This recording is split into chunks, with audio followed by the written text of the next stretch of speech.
Today we're talking about this free app that I found that actually lets me use my tablet as my monitor, and it works pretty well. So the app is called Monitor Plus, and it's available for free for Android and iOS. I actually had a spare tablet lying around at home and I downloaded the app onto it, and it lets me connect my A7 IV to this tablet, and I can basically use this as a gigantic screen. And honestly, this is really helpful. I wouldn't necessarily use this on like a wedding shoot or something like that, but for something like YouTube videos, I can honestly have my tablet just off to the side, connected to my camera, and I just have a giant display. And for Android, actually, you can connect it with a USB-C cable and hardwire your camera to the tablet, so you have very minor latency issues. For iOS, they don't let you do that. It has to be through Bluetooth.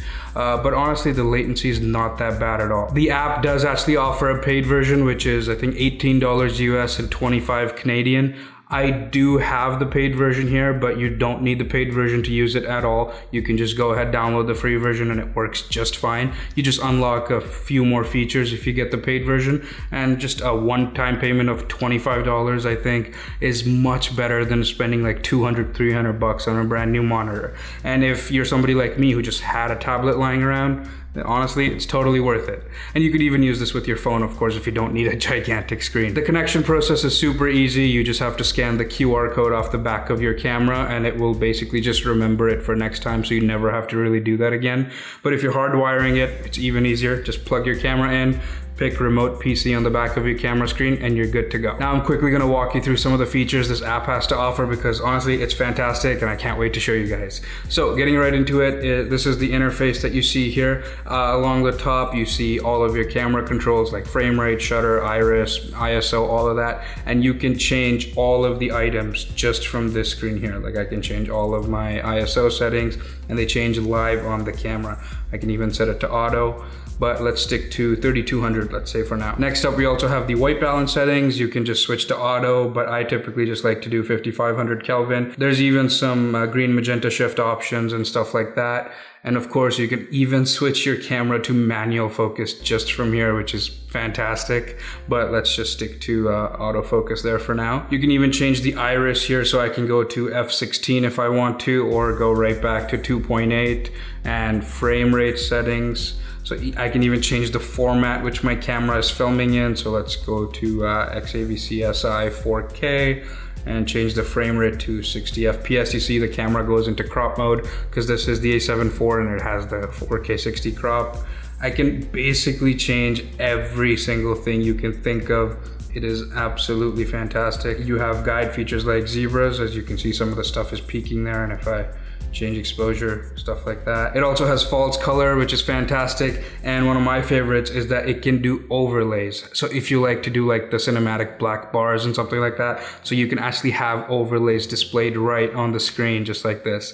And you can just press and hold the icon if you want to go to more settings, and it's gonna let you choose the aspect ratio, and you can pick whatever aspect ratio you like. So for vertical content, you can do something like 9:16, there's 4:3, there's 2:1, which I often do for YouTube. And of course, there's a 2.35:1, which is like the cinematic Hollywood aspect ratio. You can do all of that just from here. And all you have to do to get rid of all of the settings on screen is just swipe up on the screen. Now you have a super clean looking shot, and you can kind of move this around and it looks fantastic. Most phones these days have absolutely amazing screens, so you could easily just use your phone with this app. I'm just using a $200-300 tablet that I had lying around the house, and honestly it looks really good, and I would say it's much better than just some cheap monitor I would have found. So I am super excited about this app. Let's actually go over some of the more exciting features. Actually, there's focus peaking, which is amazing, and again, you can customize everything by just holding it in. If I don't want the grayscale, I can turn that off, but I actually like using the grayscale. And let's go into, this is just some waveforms, and this is one of my favorite features, is the LUTs. So if I actually turn that off right there, this is S-Log3. This is what it looks like, and I have the phantom LUTs loaded onto this app, and just by clicking that button, just like that, I have an overlay. And this helps so much with, you know, getting proper exposure and stuff like that. And actually loading LUTs onto this is super simple.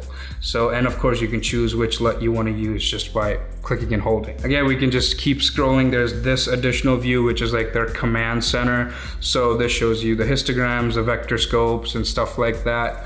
Fantastic if you like something like this. Personally, I'm not a huge fan, so I would just get rid of this. I just like to have my LUT on, and then I like to have some, you know, cinematic black bars.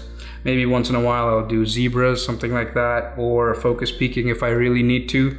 But this app has every little thing you could think of, and all of the controls of your camera are present here too. And if I want to, I can start recording just from there. And actually, if you click on these three little dots, there's more options that you can choose to display. For example, there's D-squeeze, and there's a focus puller, there's a chroma key, and there's an overlay option. All of your camera controls are here. Some of your menu items are here as well. You can see how much time you have left on your SD cards. There's so many assist tools, and the app just works so much better than like the Sony Imaging Edge app or the new Creators app that's out now. I mean, I think the Creators app is better than the Imaging Edge app that was there before, but I think this still takes the cake. You can even touch to focus. It's absolutely fantastic. I honestly can't say enough nice things about this app.